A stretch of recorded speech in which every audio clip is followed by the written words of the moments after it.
वन्दे बोधमयं नित्यं गुरुं शङ्कररूपिणं यमाश्रितो हि वक्रोऽपि चन्द्रः सर्वत्र वन्द्यते भवानी शङ्करौ वन्दे श्रद्धा विश्वासरूपिणौ याभ्यां विना न पश्यन्ति सिद्धा स्वान्ताः स्थमीश्वरम् सीताराम गुणग्राम पुण्यारण्य बिहारिणौ वन्दे विशुद्ध विज्ञानौ कवीश्वर कपीश्वरौ। यह श्री रामचरितमानस का 325वां दोहा है। बालकांड का 325वां दोहा है। मुदित अवधपति सकल सुत बधुन समेत निहारी जनु पाए महिपाल मणि क्रियन सहित फलचार।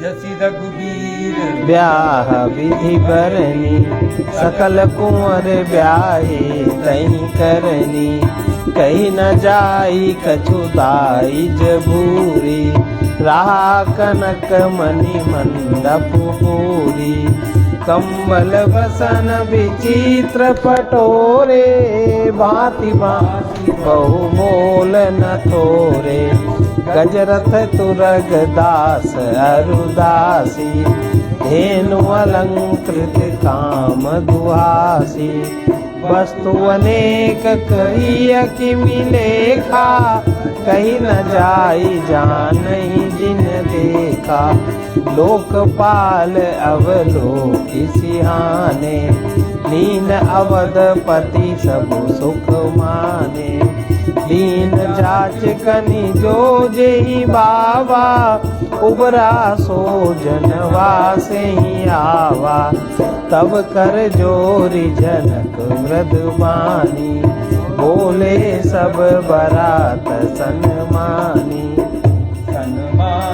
सकल बरात आदर दान विनय बड़ाई प्रमुदित महामुनि वृंद बंदे पूजी प्रेम लड़ाई के सिरुनाई देव मनाई सब सन कात कर संपुट की तुर साधु चाहत भाउस हितोष जल अंजलि दिए कर जोरी जनक बहोरी बंधु समेत कौशल राय बोले मनोहर बयन स्नेहशील सुभायसु संबंध राजन रावरे हम बड़े अब सब विधि भय यही राज साज समेत सेवक जानी वे बिनुगत गए दारिका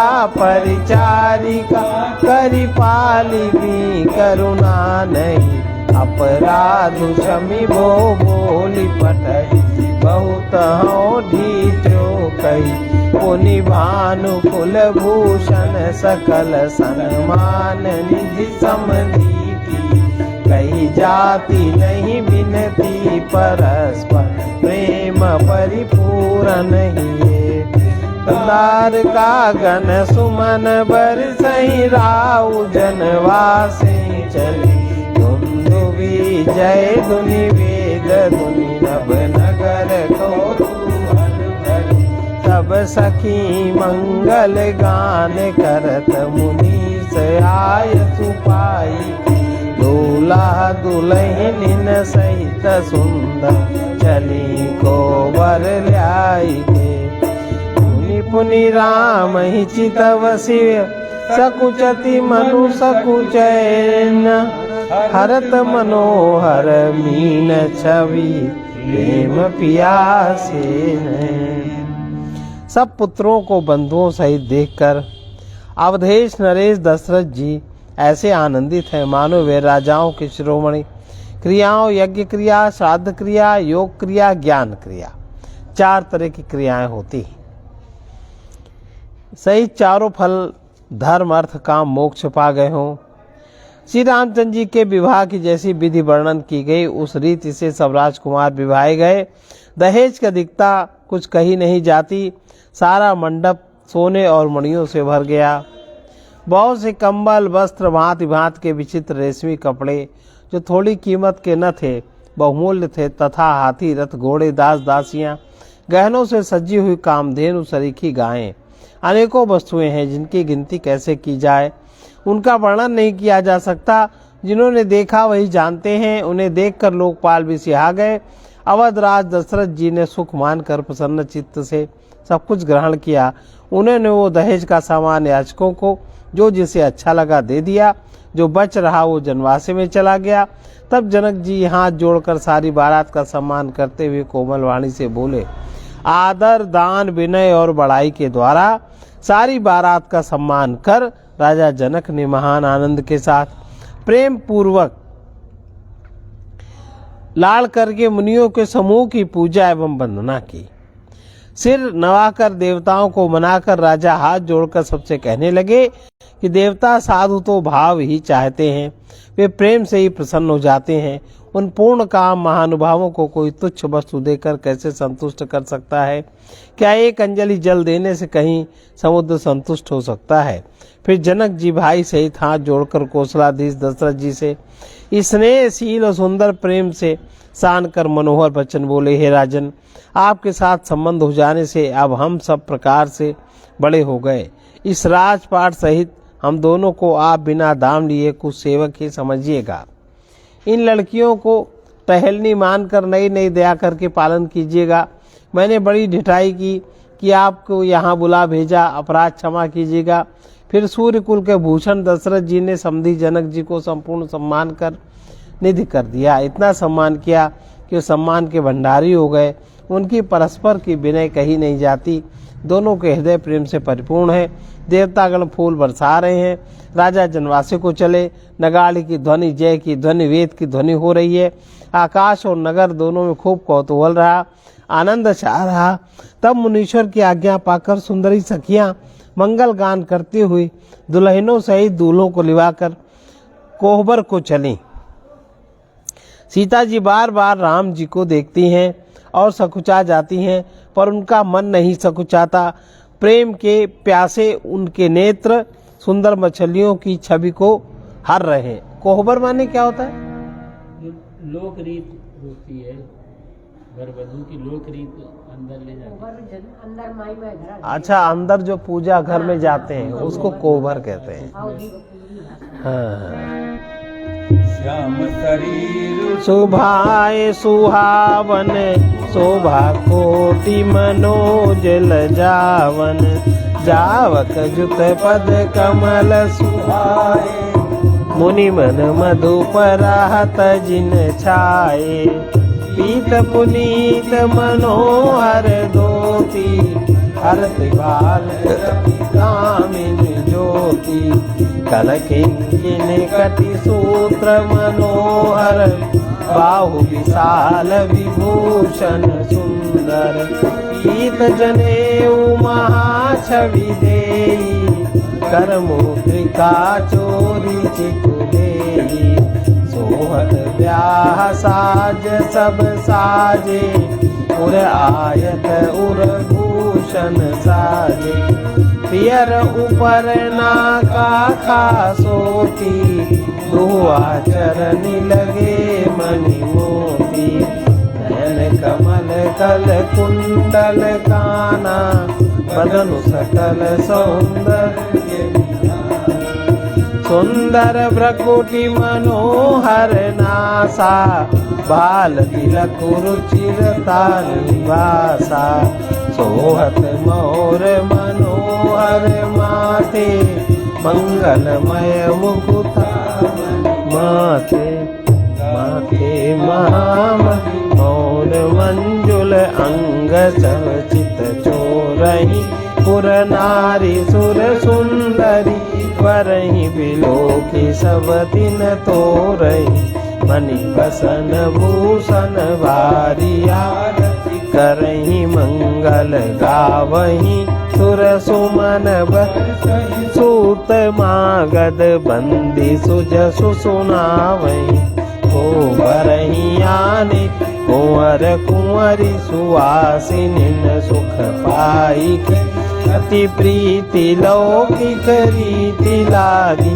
करण मंगल गाई लाह गौरी गौरी सिखाव राम सिय संसार कहीं निवास सुहास विलास रस बस जन्म फलु सब निज पानी मनि महु देखी अति मूरति स्वरूप निधान की हालति न बुझ बली बिलोकनि विरह भय बस जान कौतुक विनोद प्रमोद प्रेम न जाई कही जानहि अली पर कुंवरी सुंदर सकल सखी गवाई जनवासे चली इस समय सुनिय असीस जहाँ तहाँ नगर नभ महा चिरुचियों चोरी चारु चारु मुदित मन सबई का योगींद्र सिद्ध मुनि सदेव बिलो के प्रभु दोनों विहनी चले हरसी वरसी प्रसून निज लोक जय जय जय भनी सहित बधूटिन कुंवर सब तब आए पितु पास शोभा मंगल मोद भरी उमगे जनु जनवा। श्री रामचंद्र जी का सांवला शरीर स्वभाव से ही सुंदर है। उसकी शोभा करोड़ों कामदेवों को लजाने वाली है। महावर से युक्त चरण कमल बड़े सुहावने लगते हैं, जिन पर मुनियों के मन रूपी भौरे सदा छाए रहते हैं। पवित्र और मनोहर पीली धोती प्रातः काल के सूर्य और बिजली की ज्योति को हर लेती है। कमर में सुंदर किंकिणी और कटिसूत्र है। विशाल भुजाओं में सुंदर आभूषण सुशोभित है। पीला जनेऊ महान शोभा दे रहा है।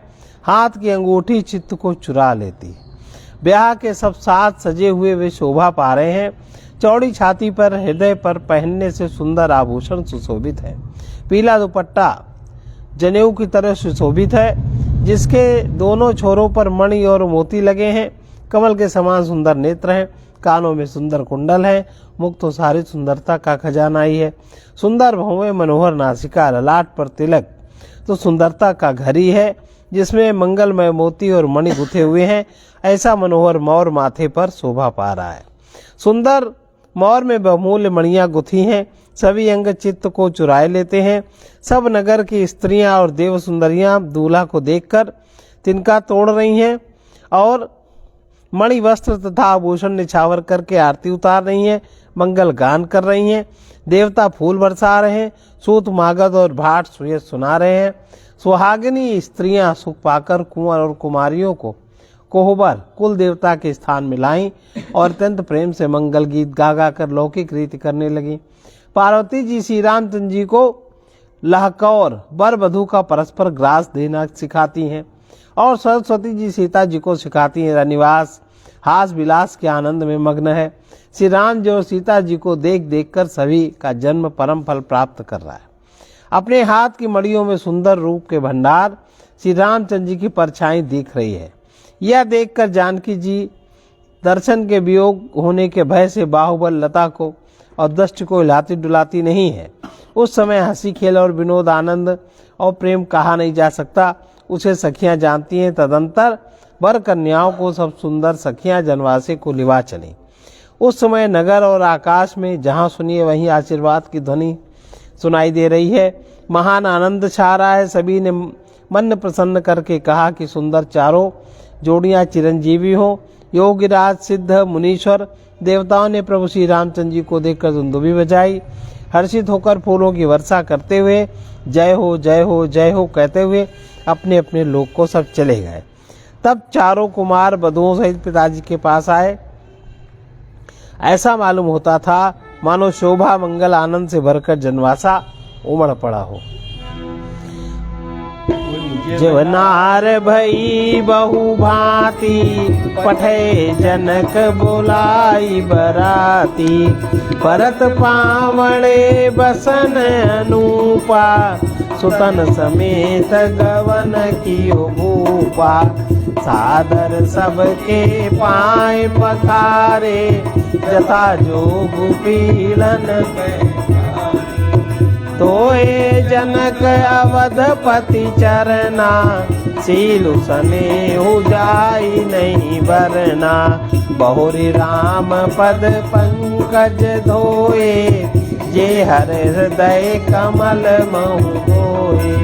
तीनों भाई राम समझानी, धोए चरण जनक निज पानी। आसन उचित सबहि न पदीने, बोली सोपकारी। सादर लगे परन पनवारे, कनक कील मणि पान संवारे। सुपोदन सुरभि सरपी, सुंदर स्वादु पुनीत। छनमऊ सबके परुसिगे, चतुर सुवार विनीत। फिर से बहुत प्रकार की रसोई बनी, जिसको आजकल कच्चा भोजन कहते हैं। यही तो होता है। फिर से रसोई बनी बहुत प्रकार से। जनक जी ने बारातियों को बुला भेजा। राजा दशरथ जी ने पुत्रों सहित गमन किया। अनुपम वस्त्रों के पावड़े पड़ते जाते हैं। आदर के साथ सबके चरण धोए, सबको यथायोग्य पीढ़ों पर बैठाया। और जनक जी ने अवधपति दशरथ जी के चरण धोए। उनका शील और स्नेह वर्णन नहीं किया जा सकता। फिर श्री रामचंद्र जी के चरण कमलों को धोया। अब ये आजकल बहुत लोग ये कहते हैं कि हर बात में चरण धोए। आखिर ये कौन सा रिवाज है हिंदुओं का, है ना? जब दामाद को कन्यादान होता है तब दामाद के चरण धोए जाते हैं। उनका लड़की का बाप माँ धोते, वो उसके बाद कन्यादान होता है। तो ये बात लोग आजकल समझते नहीं, और ना किसी की समझ में आई। और ना समझ में जब नहीं आती तो कहना क्या शुरू किया, लड़की लड़के वालों में कोई बड़ा छोटा नहीं होता, सब बराबरी का सबका है, इसलिए पैर पर नहीं। यही तो है, लड़की लड़के में कोई छोटा बड़ा, कोई ऊंचा नीचा, कोई कुछ नहीं है, और जो है सब ठीक है। बहुत से लोग तो मोजा भी नहीं उतारते, जूते ही पहने खाने। बहुत जगह परंपरा ही खत्म हो गई दोपहर के भोजन की। इतनी जल्दबाजी होती है ये सब, क्योंकि इतना ज्यादा धन कम है, व्यवस्थाएं ज्यादा हैं। अभी भी थोड़े छोटे छोटे में कर लेते हैं बहुत से लोग। तो ये पैर धोने का नियम इसलिए है कि पैर धोने से प्रेम बढ़ता है, और किसी क्रिया से प्रेम नहीं बढ़ता। क्या समझे? पैरों में जो भगवान विष्णु का स्थान है, और भगवान विष्णु है प्रेम के देवता, और हाथ में इंद्र का स्थान है। इंद्र है देवता, और वो है देवता राज।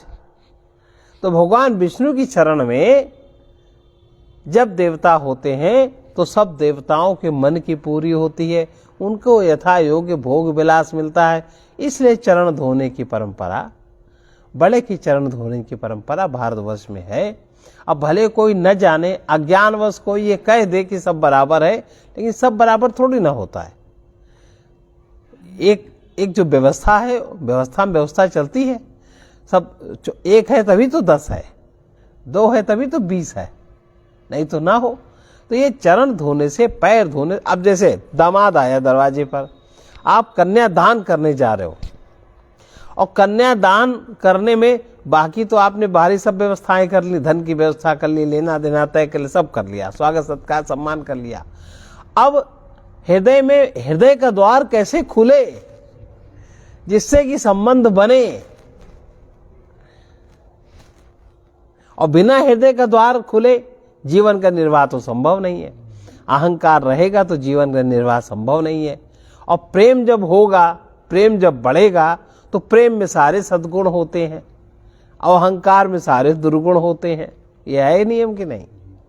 तो प्रेम का द्वार खोलने के लिए हम तब आपको कन्या का हाथ देंगे जब आपके अंदर प्रेम तो हो, प्रेम तो उभरे। तो ये प्रेम प्रकट करने का बहुत सुंदर, बहुत ही सुविधि, बहुत ही अच्छा तरीका है कि बिना प्रेम के अगर हमने आपको कुछ दे दिया और आपने बिना प्रेम के कुछ ले लिया तो उसकी कदर नहीं होगी। समझे?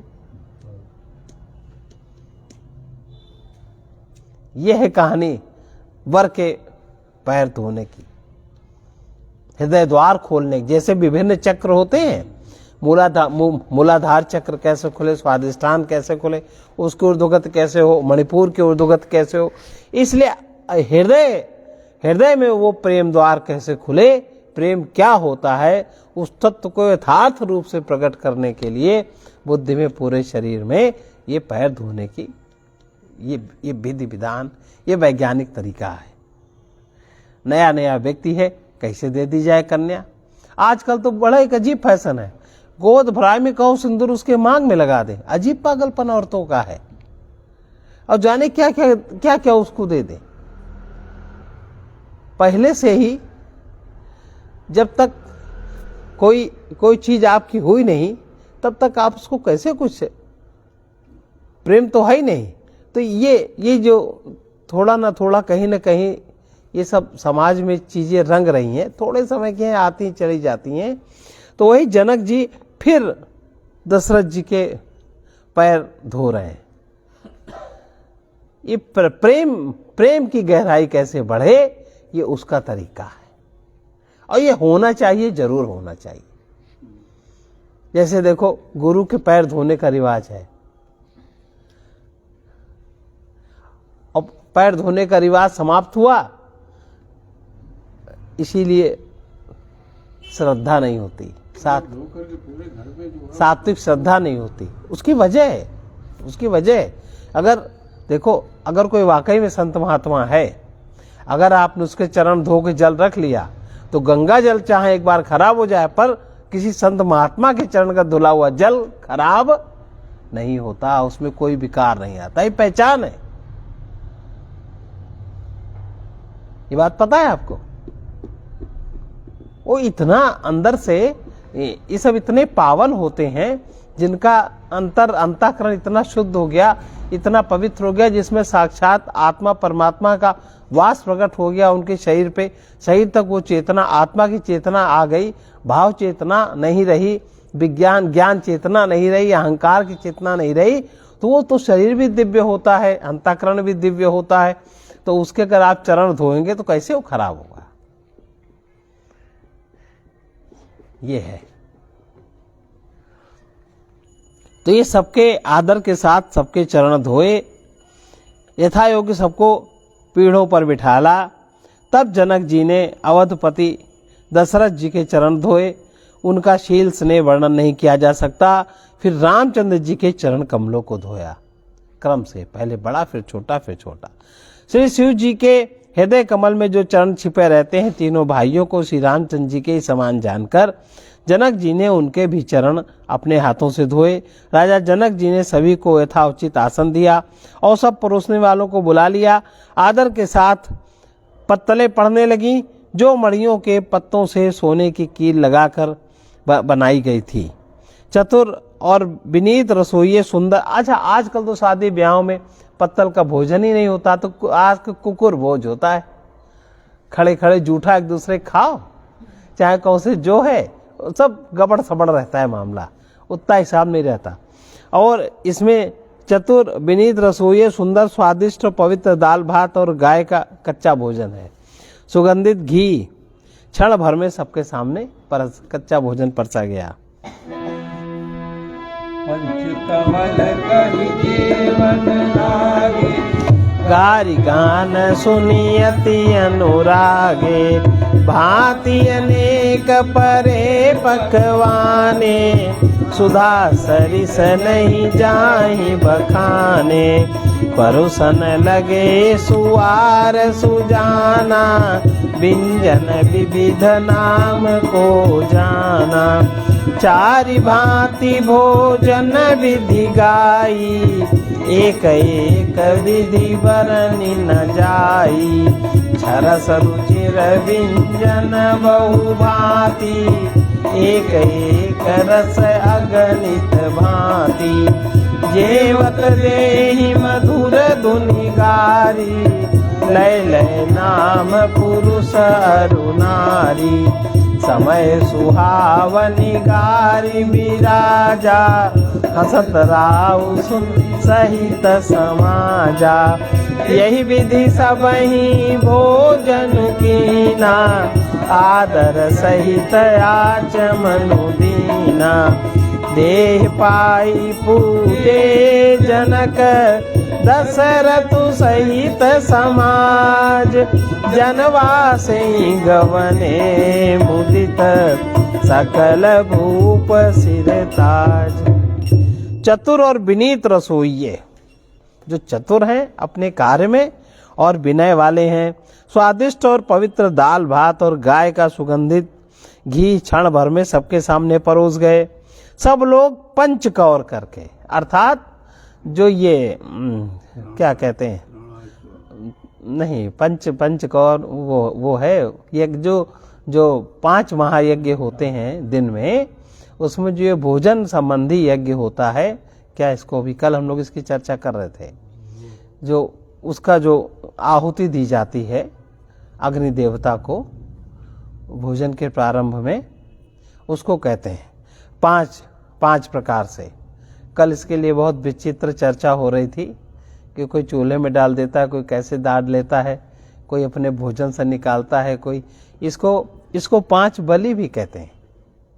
लेकिन 5 बलि दी जाती है, गाय, कुत्ता, कौवा और अतिथि और उस चींटी आदि को। ये 5 कौर, इसको क्या कहते हैं, यज्ञ है, इसका नाम बहुत अच्छा है, बलिवैश्य देव यज्ञ, इसको कहते हैं बलिवैश्य देव यज्ञ कहते हैं। बलिवैश्य देव यज्ञ भोजन करने से पहले, भोजन जब परस जाए तब बलिवैश्य देव यज्ञ, पहले अग्निदेव को आहुति दी जाती, तब भोजन सब लोग शुरू करते हैं, ये नियम है। तो पंच को अर्थात इसका जो मंत्र लिखा है प्राणाय स्वाहा, 5 प्रकार के जो प्राण हैं, ये 5 प्रकार के प्राण हमारे अन्न को शरीर से सुव्यवस्थित करने में ठीक प्रकार से क्रिया करें।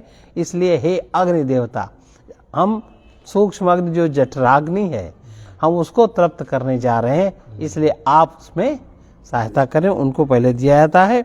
इन मंत्रों का उच्चारण करते हुए प्राणाय स्वाहा, अपानाय स्वाहा, व्यानाय स्वाहा। और आजकल तो और एक नियम है, आजकल आप प्राणाय स्वाहा बहुत जगह, सब जगह ऐसा नहीं है, भोजन बनाएंगे वहीं चौके में खा देखते हैं, नमक तो नहीं ज्यादा, घर की महिलाएं खा देखती, चक के वही जूठे हाथ से वही बनाने लगती।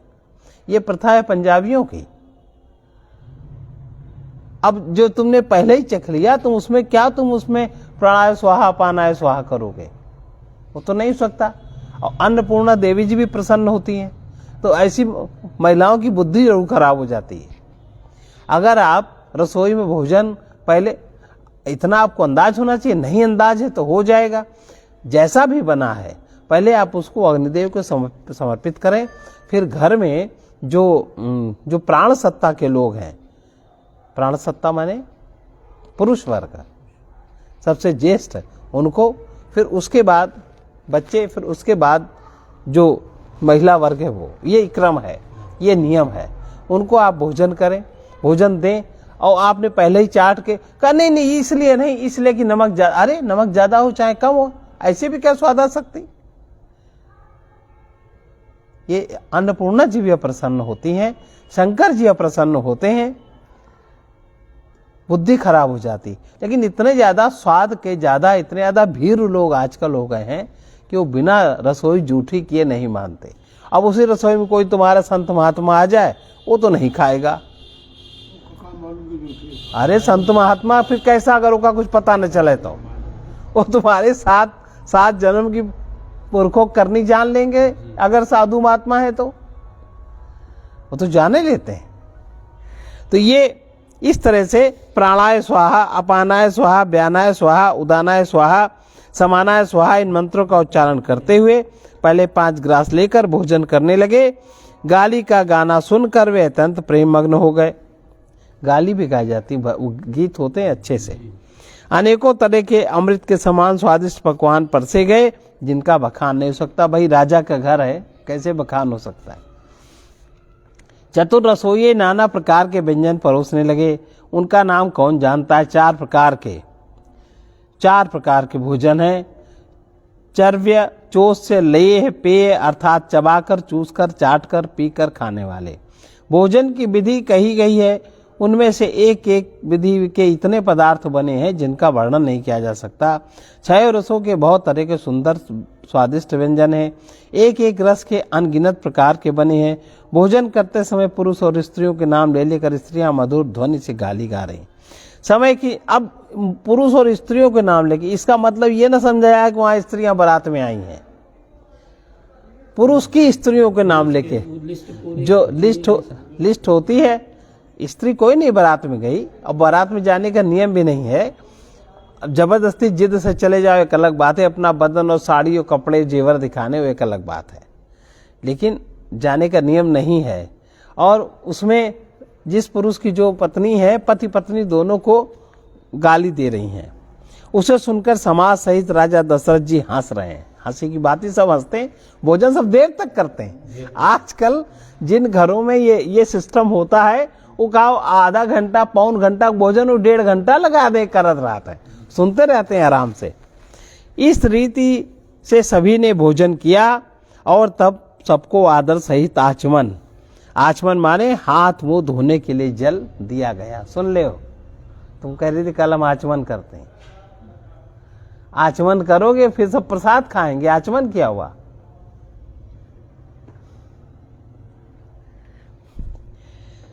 फिर पान देकर जनक जी ने सम्मान सहित दशरथ जी का पूजन किया। सब राजाओं के सिरमौर चक्रवर्ती श्री दशरथ जी प्रसन्न होकर जनवासे को चले।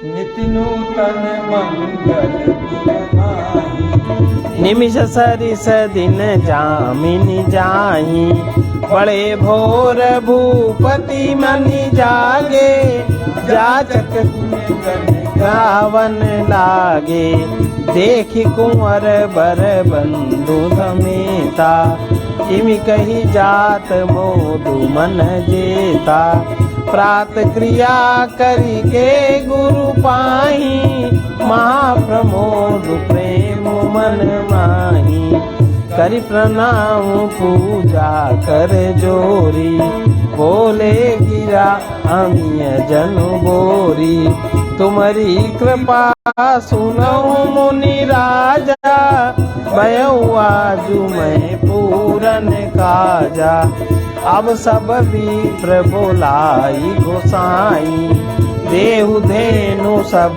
भांति बनाई, सुनि गुरु करी महिपाल बढ़ाई, पुनि पठे मुनि वृंद बुलाई, वामदेव अरु देव ऋषि, वाल्मीकि जाबाल, आए मुनि वर निकर तब कौशिका। ये लोग आए दान लेने, उस समय के स्तरीय व्यक्ति है ना, इनसे इन लोगों से बड़ा तो कोई है नहीं महात्माओं में।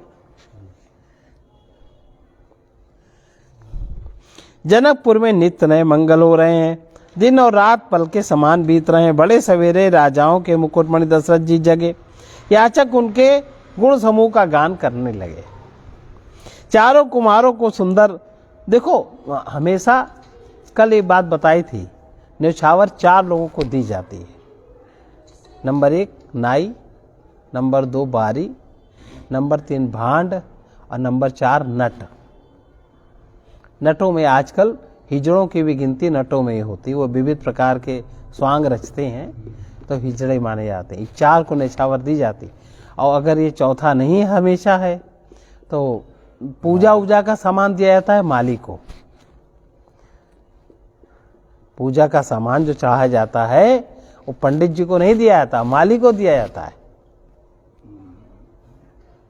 और पूजा में जो यज्ञ का जो संकल्प का सामान होता है वो पंडित जी लेते हैं, क्योंकि आप संकल्प करते हैं देवताओं के प्रति। तो ये छोटी छोटी भूलें हो जाती हैं जिनसे कि काम अधूरा रह जाता है। चारों कुमारों को सुंदर वधुओं सहित देखकर उनके मन में जितना आनंद है वो किस प्रकार कहा जा सकता है। वे प्रात क्रिया करके गुरु वशिष्ठ जी के पास गए। उनके मन में महान आनंद और प्रेम भरा है।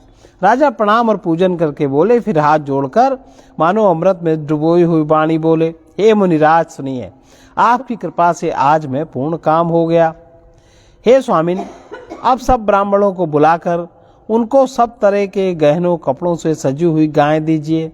यह सुनकर गुरु जी ने राजा की बड़ाई करके फिर मुनिगणों को बुला भेजा। वशिष्ठ जी ने तुरंत फोन कॉल हुई और तुरंत से उपस्थित हो गए। कौन कौन आए? वामदेव जी आए, देवर्षि नारद जी आए, वाल्मीकि जी आए, जाबाली और विश्वामित्र आदि तपस्वी श्रेष्ठ मुनियों के समूह, इनके साथ जितने समूह थे सब लोग आ गए। दंड प्रणाम सबही न पकीन्हे, पूजिप प्रेम बरासन दीन्हे। धेनु मंगाई, काम सुरभि समशील सुहाई। सब विधि सकल अलंकृत कीन्हे, मुदित मही देवन दीन्हे। करत विनय बहु विधि नर नाहु, ले जग जीवन लाऊ। पाई असीस मही सुअनंदा, लिए बोली पुनि जाचक वृंदा। कनक बसन मणि है गण चंदन, लिए बूझी रुचि रवि कुल नंदन। चले पढ़त गावत गुण गाथा, जय जय जय दिन कर कुल। यही विधि राम बियाह उछाऊ, सकई न बरनी सहस मुख जा। बार चौसिक सुनाई कहराओ, यह सब सुख मुनिराज, तब कृपा कटाक्ष बसाओ। राजा ने सबको दंडवत प्रणाम किया, प्रेम सहित सबका पूजन किया और उत्तम आसन दिए। 4 लाख उत्तम गायें मंगवाई गईं। 4 लाख जो कामधेनु के समान अच्छे स्वभाव वाली और सुहावनी थी। अब 4 लाख तो गायें कहो हिंदुस्तान में ना होए, और वहाँ केवल जनक जी के उनके राजश्री में इतनी गायें मिल गई उनको। बहुत आबादी हो गई। उन सबको सब प्रकार के गहनों कपड़ों से सजाकर राजा ने प्रसन्न होकर भूदेव कहते ब्राह्मणों को, भूदेव ब्राह्मणों को दिया। राजा बहुत तरह से विनती कर रहे हैं कि जगत में मैंने आज ही जीने का लाभ पाया है। ब्राह्मणों से आशीर्वाद पाकर राजा आनंदित हुए। फिर याचकों के समूहों को बुलवा लिया और उनको सबको रुचि पूछ कर सोना, वस्त्र, मणि, घोड़ा, हाथी, रथ जिसने जो चाहा सूर्य कुल को आनंदित करने वाले दशरथ जी ने दिए। वे सब गुणानुवाद गाते सूर्य कुल के स्वामी की जय हो जय हो जय हो कहते हुए चले। इस प्रकार से रामचंद्र जी के विवाह का उत्सव हुआ। उन्हें सहस्त्र मुख से शेष जी भी उनका वर्णन नहीं कर सकते हैं। बार बार विश्वामित्र जी के चरणों में सिर नवाकर राजा कहते हैं, हे मुनिराज, ये सब सुख आपके ही कृपा कटाक्ष का प्रसाद है। जनक सील कर तूती, नृप सब भांति सराह विभूति। दिन उठी विदा अवधपति मागा, राखई जनकु सहित अनुरागा। नित नूतन आदरु अधिकाई, दिन प्रति सहस भांति पहुनाई। नित नव नगर आनंद उछाऊ, दशरथ गवनु सोहाई न काहू। बहुत दिवस बीते यही भांति, जनु स्नेह रजु बंधे। कौशिक सतानंद तब जाई, कहा विदेह न पई समुझाई। अब दशरथ कहाँ आय सुदेहु, यद्यपि छाड़ी न सकहु सनेहु। भले ही नाथ कही सचिव बुलाए, कई जय जीव शीस तिन पाए। अवदनाथ चाहत चलन, भीतर करऊ जनाऊ।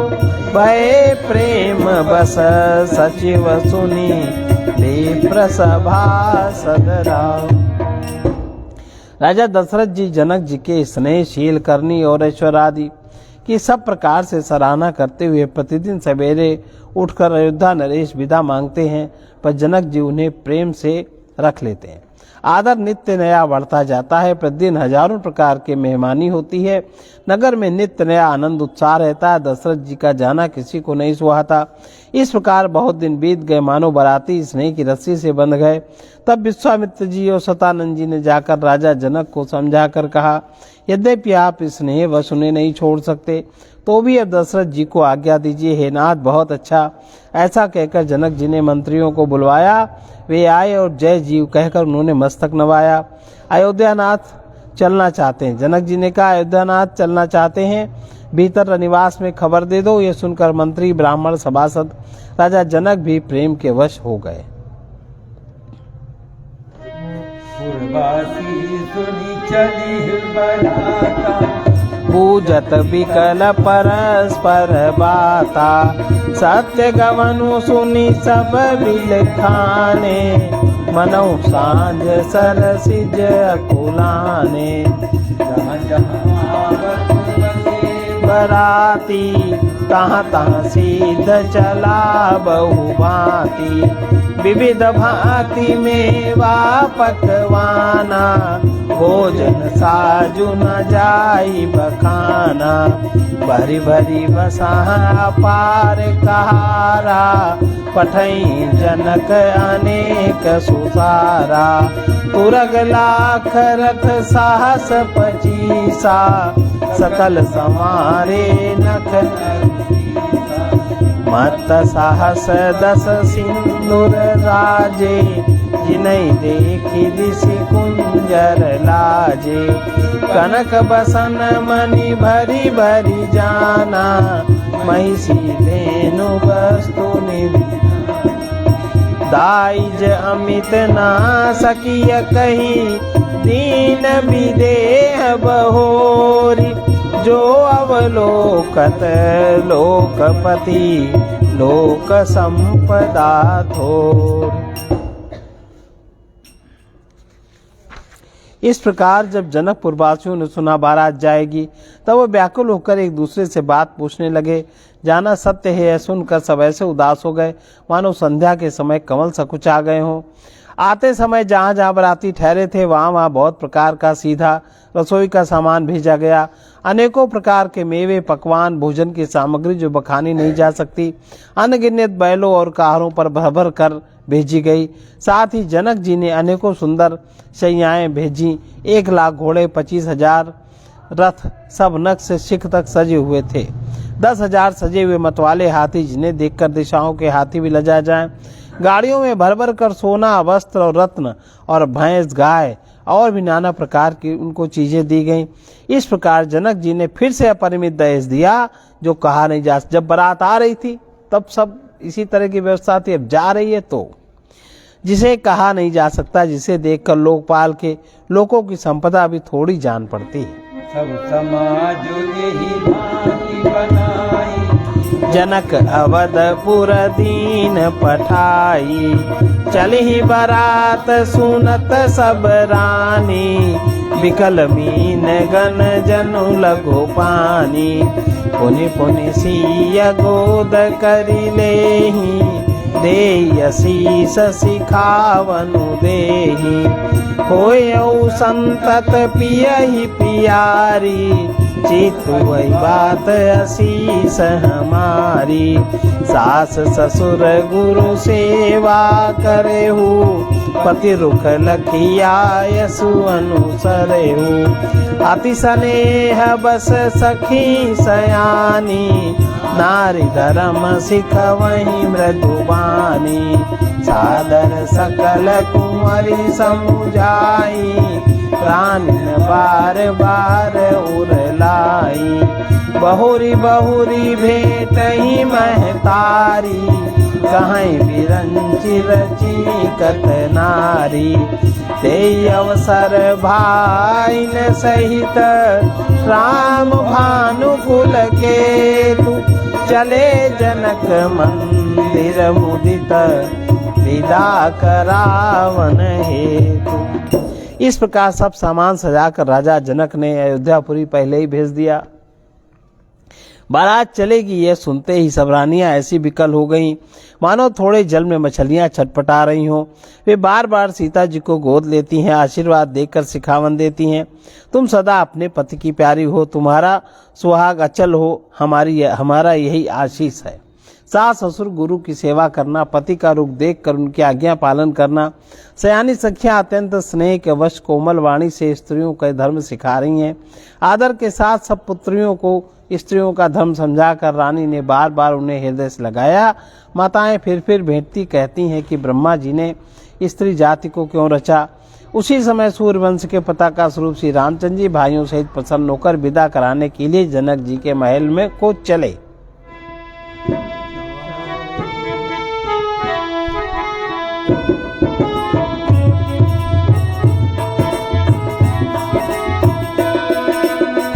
चारु भाई सुभाए सुहाए, नगर नारी नर देखन आए। राम सिया राम जय जय राम।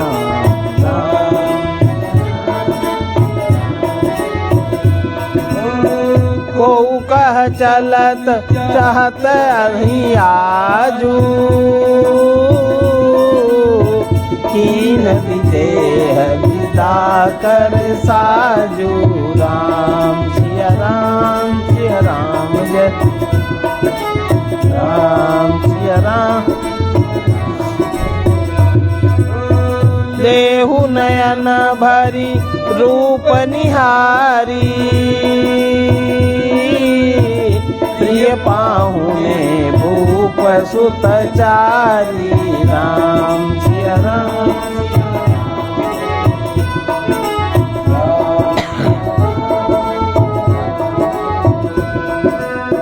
को जाने के ही सुकृत सयानी,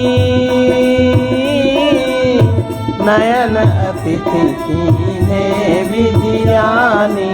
राम सिया राम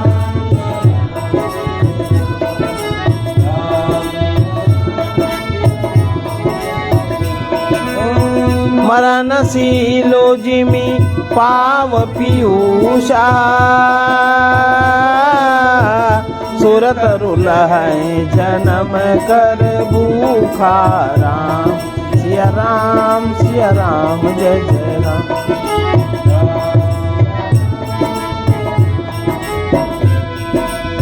पावनार की हरि पदु जैसे, इनकर दर्शन हम कहाँ कैसे। राम सिया राम जय जय राम।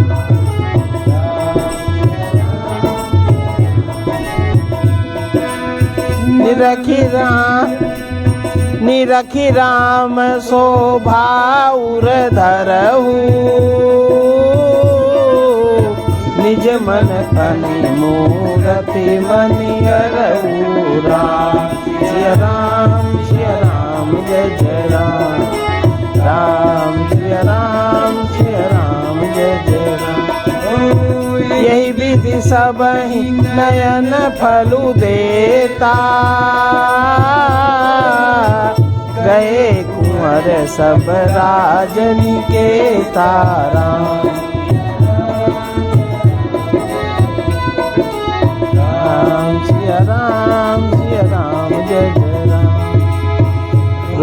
सिंधु सब बंधु लखी हरसी उठार निवासु करहि निछावरी आरती महामुदित मनसा। स्वभाव से ही सुंदर चारों भाइयों को देखने के लिए नगर के स्त्री पुरुष दौड़े। कोई कहता है आज ही जाना चाहते हैं। विदेह ने विदाई का सब सामान तैयार कर लिया है। राजा के चारों पुत्र इन प्यारे मेहमानों के मनोहर रूप को देखकर भरकर तो देख लो हे सयानो, कौन जाने किस पुण्य से विधाता ने इन्हें यहाँ लाकर हमारे नेत्रों का आतिथ्य किया है।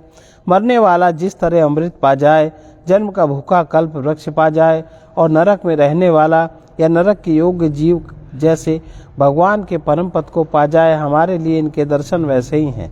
श्री रामचंद्र जी की शोभा को निरख कर हृदय में धर लो, अपने मन को सांप और इनकी मूर्ति को मणि बना लो। इस प्रकार सबको नेत्रों का फल देते हुए सब राजकुमार राजमहल में गए।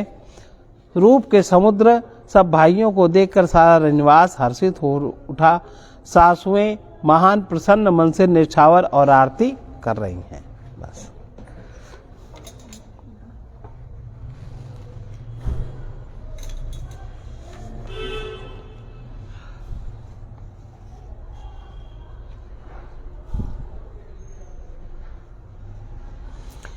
ये विनय पत्रिका का 30वां पद है। राग सारंग है। उसका भावार्थ, जिसको सब प्रकार से श्री हनुमान जी का आश्रय है, उसकी प्रतिज्ञा पूरी ही हो गई। यह सिद्धांत वज्र हीरे की लकीर के समान अमिट है, क्योंकि श्री हनुमान जी असंभव घटना को भी संभव और संभव को असंभव करने वाले हैं।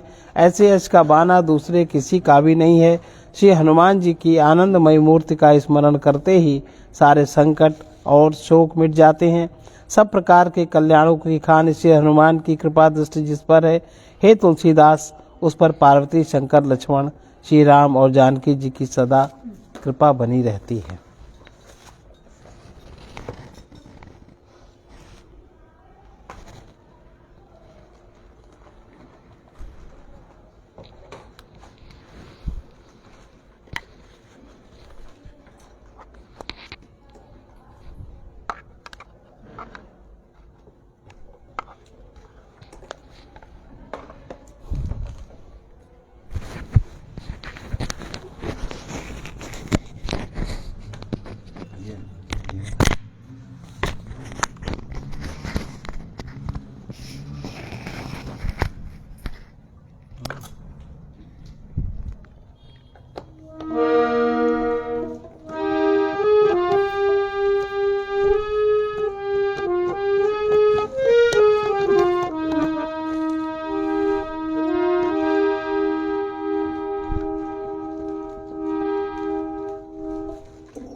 जाके गति है हनुमान की, जाके गति है हनुमान की, ताकि पैज पूजी आई यह रेखा कुलिस पशान की। जाके गति है हनुमान की, अघटित घटन सुघट विघटन, ऐसी बिरुदावली नहीं आन की।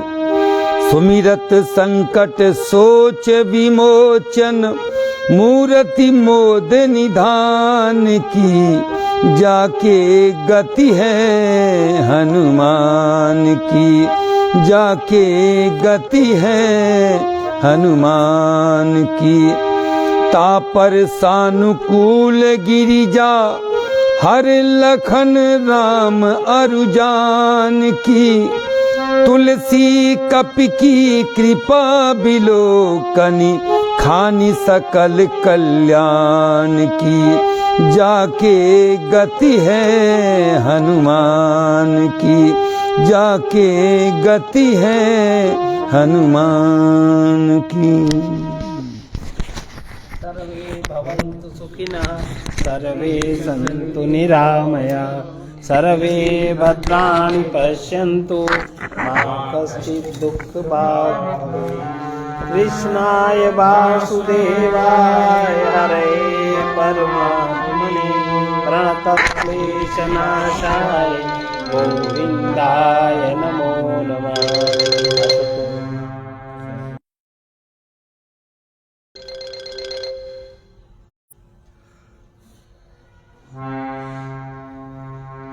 असतो मा सद्गमय तमसो मा ज्योतिर्गमय मृत्योर्मामृतं गमय। ॐ पूर्णमदः पूर्णमिदं पूर्णात् पूर्णमुदच्यते पूर्णस्य पूर्णमादाय पूर्णमेवावशिष्यते। ॐ शान्ति शान्ति शान्तिः।